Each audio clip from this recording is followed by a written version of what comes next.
Welcome again, everyone. Daren Baysinger here. Convertri Summit Day 2. And the session for today is Stand Out and Win Clients with Digital Proposals. And today I'm going to show you how to design your own digital proposal template. And I think not only will you find that you wow your prospects, you're going to find that they respond quicker, and that means you get to yes a lot faster. That's what I find anyways. Typically 24 to 48 hours is usually when I get a response, as long as they don't send it on a Friday. These things work.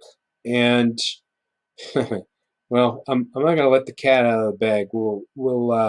You'll find out. All right, I got some great information for you on these today. Um, so just like yesterday, hang around until the end, because what I'll do is I'll give you some information on how to get some goodies from me over on my website convertrihacks.com. Got a special section over there with a link on it, and that'll be up just for the summit for summit attendees. Okay, Convertri comrades. All right. And just like yesterday, we've got a side menu over here on the left. We're in the welcome section right now, and we'll move through today's training objective, the overview, which is really why are we considering digital proposals, and then we'll jump into some designs, different designs that I've done, and then walk you through a basic design process so that you can implement yourself. And then we'll look at some results, and then talk about next steps. So with that, let's move on into today's training objective. And it's pretty straightforward, right? It is to provide you with the knowledge you need to create digital proposal templates so you can sell your products or services faster, and I like this part, for more money, right? More money. Why?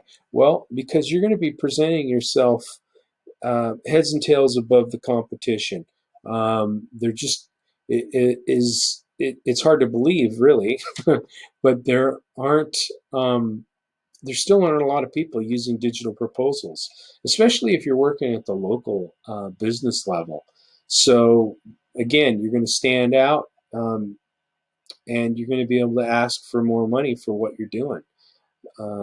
So that's our training objective for today. Now let's go into an overview on digital proposals. Why on earth are we talking about these things to begin with? Okay, well, speed in terms of getting these things out, and in the hands of your clients. And when I say in the hands of your clients, these are interactive, engaging documents that they'll be able to load up on their mobile phones, laptops, and desktops, thanks to Convertri again. So if you've got a few niches or services that you provide, it's going to be really easy to get these templates set up for you. And then flexibility that you have. Again, because it's Convertri, whatever you can imagine, you can design into these things. We have the built-in tracking and analytics. Even if you're just using a simple extension inside of your Gmail account to track your open rates on your emails that you're sending out, that in conjunction with the analytics inside of Convertri is really all you need for these digital proposals. And then something that's really cool is, and you can't, the stuff that I'm talking about, some of these things you can do with digital proposal applications that are out there that you can pay a monthly fee for. And I've looked at them. I've actually, that's what got me going down this road to begin with. It was, I don't want to pay $50 a month or $89 a month for a service that really I can reproduce and do it within Convertri, right? I mean, we're already paying for Convertri, so why not use it? Um, again, push it to its boundaries, right? Um, so you're going to save money on these monthly costs. There's no limits on how many digital proposals that you can send out inside of Convertri once you have these set up. Um, so a whole list of compelling reasons why you want to use digital proposals and why it makes the most sense to use them inside of Convertri. Okay, so getting back to this list, personalizing the close, right? So if you want to do a video close, or maybe you want to do a video about section, right? You can make these things as personalized, customized as you want to. And because you have all of these elements, these immersive elements included in your digital proposal, you get a massively higher engagement, right? So, um, and that leads to people, contacting you faster about whatever it is that you're proposing. Okay. Now, this next one, they aren't necessarily the expected thing. They're not the norm yet, but I think we're moving in that direction. So you might as well, be on the forefront of this, and and develop your stuff first, and get your clients. Um, so, but this is the one that I like the most, and I've been harping on it already, and that's a faster close. I know from personal experience that what can drag out for a couple of weeks, if it's an email correspondence or a PDF, these things, typically I get a response within 24, 48, maybe 72 hours. Tops. And as long as you don't send it on a Friday, you know, you'll get a response really quickly. So that's the compelling reason why you would want to use a digital proposal. Okay. And, I could dive into that further, but I think that's enough. All right. So let's get into design. That's where you guys want to go anyway. Okay. So here are some basic designs. This is actually for this year's Convertri Summit. It was the proposal that I put together, and that in conjunction with you know some of the personal one-on-one contacts that went on with Andrew and Neil. This is the reason why the summit was approved, right? Those all of those things combined, but what this proposal ended up doing is it ended up being a great tool to communicate, these sections. What is the summit about?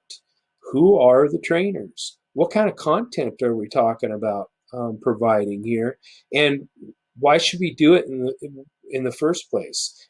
So we talk about the benefits, and then the next steps. And I'm pointing these menu items out here because those are pretty standard that you're going to want to have in just about any proposal. And just so you know, the statistics are, you want to have maybe between 5 to 8 sections, okay, in your proposal. You don't want them to be these long, drawn out things. And you if you can include video in a way that that's impactful and adds a lot of punch to whatever it is that you're proposing, then it's a good thing to add. All right, but it's not absolutely necessary. Okay, but that's kind of the layout that you want to have in terms of your menu. These are all mobile optimized, so they look awesome on mobile. Again, thanks to Convertri, right? So here's another design. This is one that I'll be showing a little bit more tomorrow, I think, as part of my directories training. But again, there's that side menu. This one includes a video. Actually, I've got video on every single one of these pages for this particular one. It includes images, background images, and then down at the bottom, if they just want to skip all this stuff and go straight to a sign-up page, they can do that as well. And then the third design that I have here, and this is one that I'm not sure that we'll have time to dig into too much today. If we do, it'll be a bonus, right? But that is year-end reports. Okay, well, or a report in general. Maybe you do monthly reports or quarterly reports. This one just happens to be an annual one that I created. And again, we got the menu over here on the left-hand side. Obviously, the information that we're conveying is different because it's a report. But again, this is so cool because let's say I'm in the successes area for this particular year-end report. I'll click on that, and it popped us out of our presentation, but that's fine. So what I've got is I've got analytical data down here. Well, if I wanted to provide some personalized, what does this data mean? This is an example of a place where you could add a video, right? Do a screen capture. You could actually do a screen capture of this page and then slide it inside of your report for fine tuning your communication with your client. So there's just so many things that you can do with these. Get back into my presentation here. So, this is another example of a design and a layout. And again, once you have these set up and done, especially for these reports for your clients, you've got your template built. Man, it's just a matter of just popping, and that's where you can farm that type of activity out to someone else. Your admin, or maybe you've got virtual assistants working for you. When you have these templates, it becomes a lot easier to manage those tasks getting done through another resource. All right, and one thing that I meant to mention in the overview is why digital proposals. Well, this isn't something that these digital proposals aren't something that are just, I guess, think out of the box. This isn't a tool just for you to use, but you could actually, part of your business might be making stuff like this for your clients, right?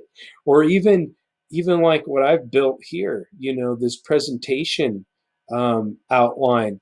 This is something that you could actually duplicate and sell, as a template, or administer for somebody else, right? Because online communication and webinars are going to do nothing but increase. I mean, look what's happened with Zoom. Okay, so off that soapbox, back into design. That's an overview of 3 different types of templates. Now I'm going to dig into this one a little bit deeper. Let's see, I've got a bunch of tabs open here. Let's see if I can pick the right one. Oh, hey, looks like I did it. How about that? All right, so where do you start with these guys, these proposals? Where I like to start is I like to start with the master header. I like to get that fleshed out first. Because that's going to be on all of your pages. All right. Now for this particular design, I have I've got this menu on the side here, and it's not a true menu. These are just buttons that are set up to act like a menu, and all they do is they link to these other pages, right? So I've got a mobile menu because, like I said, these are mobile optimized. And where I set that menu up is actually inside of the master header. That's where the mobile menu lives for this design. All right. So there is a little bit of planning, a little bit of forethought here. You want to know what your pages are going to be up front so that you can set your menu, and the menu doesn't show in desktop here. So I'll switch over to mobile. There it is. All right. So you want to know what your pages are because, you got to be congruent in your menus versus your buttons. All right. They're going to be the same. Okay, because they're linking to the same pages. All right, so I don't want to drone on about that, but it's an important point. Okay, so once you have your master header set up, then what I like to do, whoops, is I'll back out of here. I don't need to be in here any longer.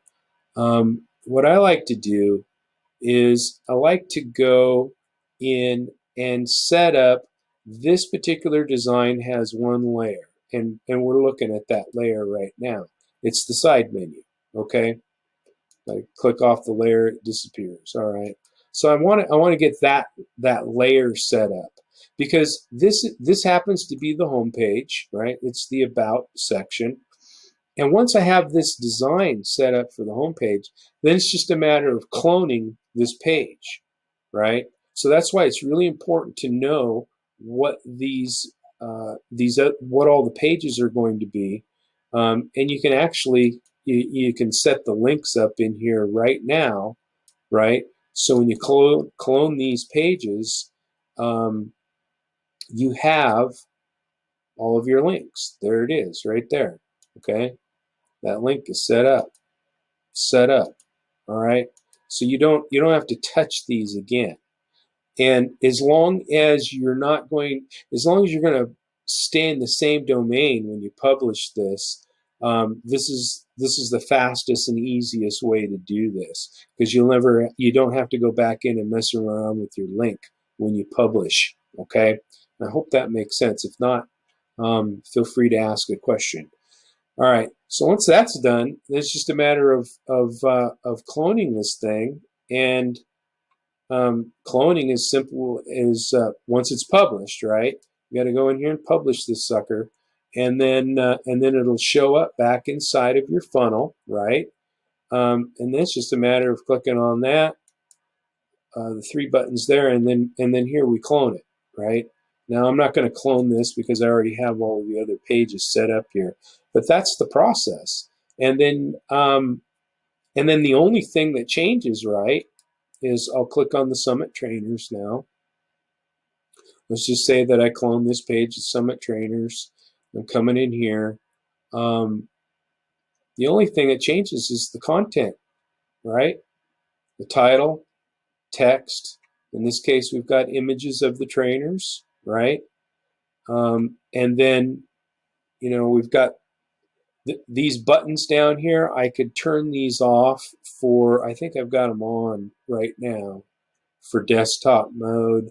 Yeah, but I could turn them off so that they're only visible on mobile. For me, you know, I like to make it easy for people to move through the proposal, um, whether it's the side menu, right, layer, whether it's that, or they're down, they've reached the bottom of the content.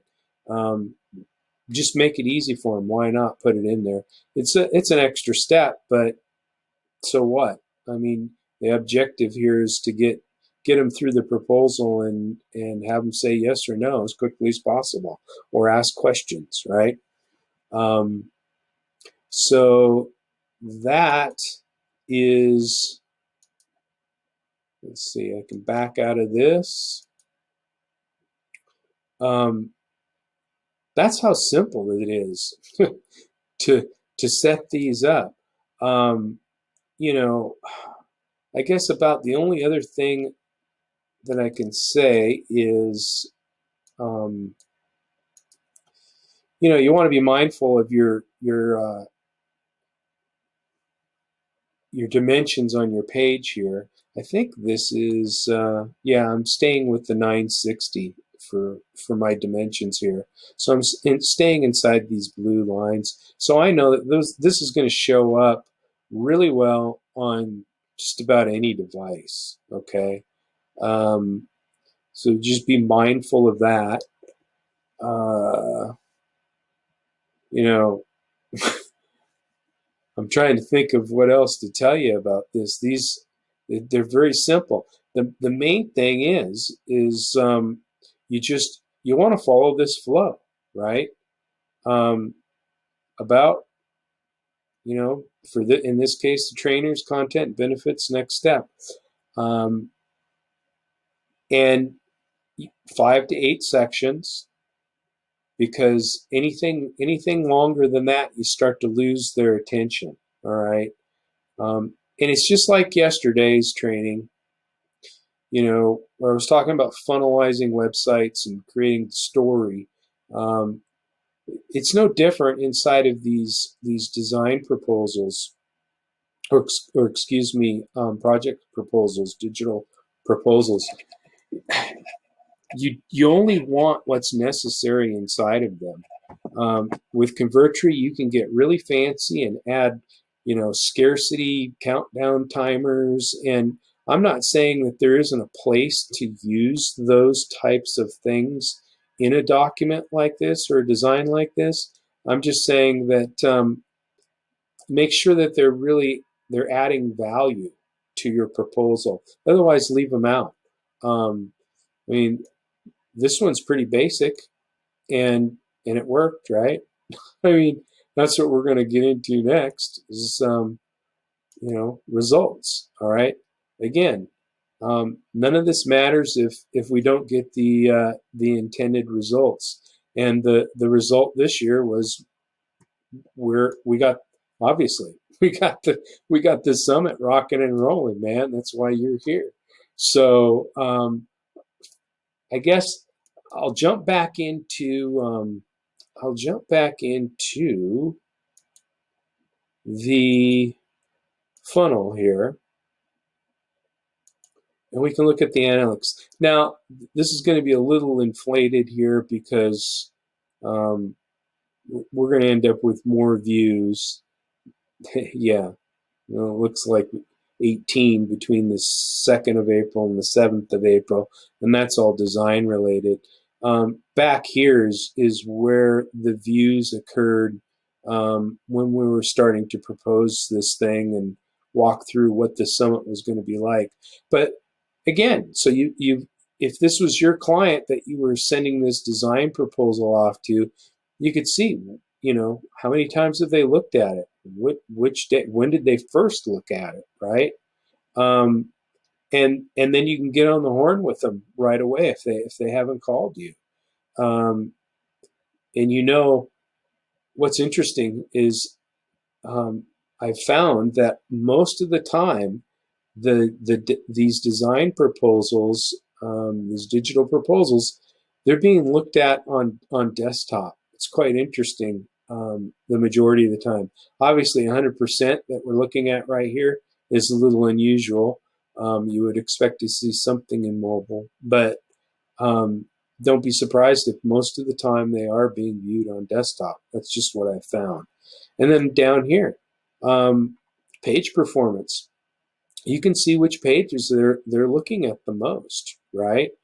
Uh, which is valuable insight for you. One thing to keep in mind is, um, and this was in one of the reports for digital proposals. A couple of the different agencies out there put out reports at the end of the year, stats on them. And I found this quite interesting. And that is that if you have a digital proposal that's being looked at a lot, um, or a couple of sections in it that are being looked at a lot, that's not necessarily a good thing. It means that there's something there that they don't understand, or that's not clear. And maybe they don't feel comfortable asking you about it. So you might, it's just some insight. Okay. The other thing that you can include with these that into these designs that I have not mentioned yet, and I have included them, is you can include your contract as well. As a section of this, terms and conditions. And most of the time, for most of my projects, I don't need to include a terms and conditions, um, because I work those out via email, an agreement. But certainly you can include them, and using something like as straightforward and easy as jot form, you can actually drop a jot form inside of these Convertri design proposals for signature purposes. All right. So again, only include it if you absolutely need it. I mean,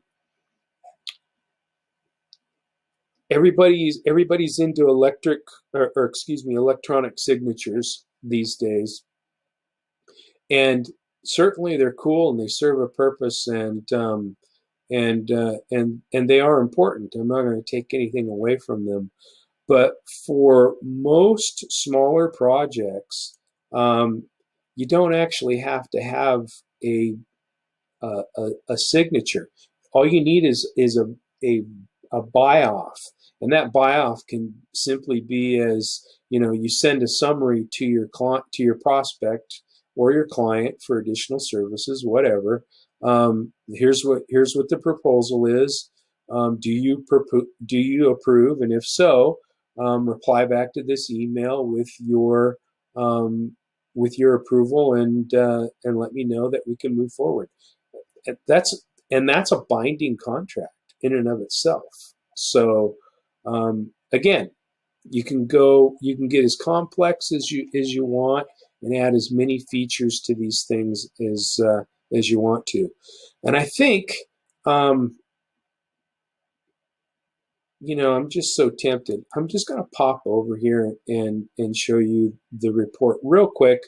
I'm not going to spend. I can't spend too much time on it during this session, but this is the year-end report for one of my clients, and um,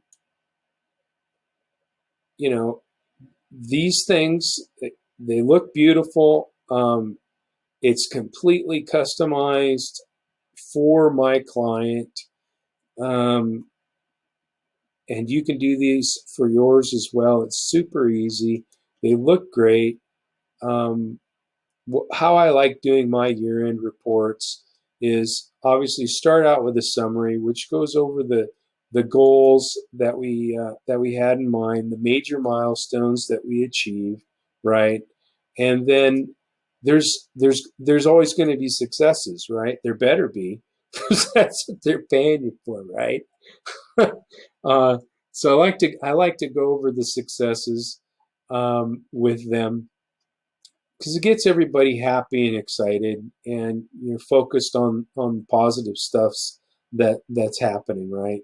And then go into areas of improvement, because there's there's always something else that you can tweak or dial in, or a new feature in Convertri, right, that allows you to add something else to your services. So in this particular case, I had a bunch of things that I was uh, proposing to Dave, where I proposed to Dave based on the data that we were getting back over the course of the 15 months since I had implemented the website. All right. So we go over the areas of improvement, and then we go into recommendations. And I'm not going to open that tab up, because that's where we get into very specific things with dollars associated with them, and um, you know, I'm not gonna dig that deep into this guy. I've already lifted the curtain and shown a lot for you guys, and I'm happy to do that. But anything else, just ping me. via Messenger or, in the lounge here at the event. So with that, um, I'm sure I'll have some questions about this. Fire away. These are very easy and straightforward to put together. Again, once they're done, super flexible, super fast to get out the door to your client, and they're going to be impressed. You will be surprised. I mean, it's obvious that from what I've shown you, they're not that hard to put together. A basic one like this. Obviously, I've got more time involved in something like this, but it's up to you on where you want to take it, right?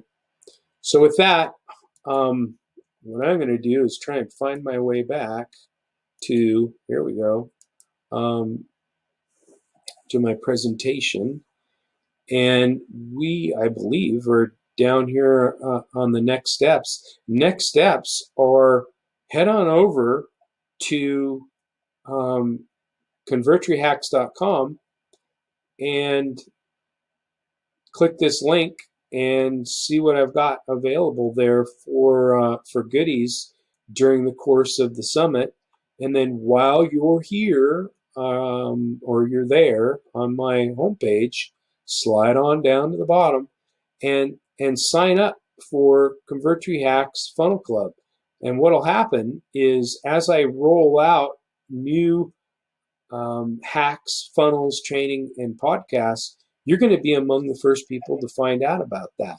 And there's going to be some really cool stuff on this site that you're going to want to know about and stay informed of. So go ahead and do that, and then I'll see you in the lounge here, I guess, for digital cocktails after this is over.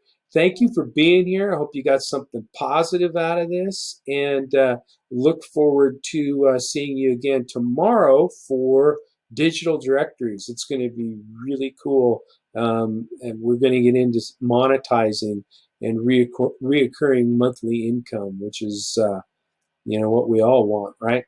So that's it. Ciao for now. Talk to you again soon.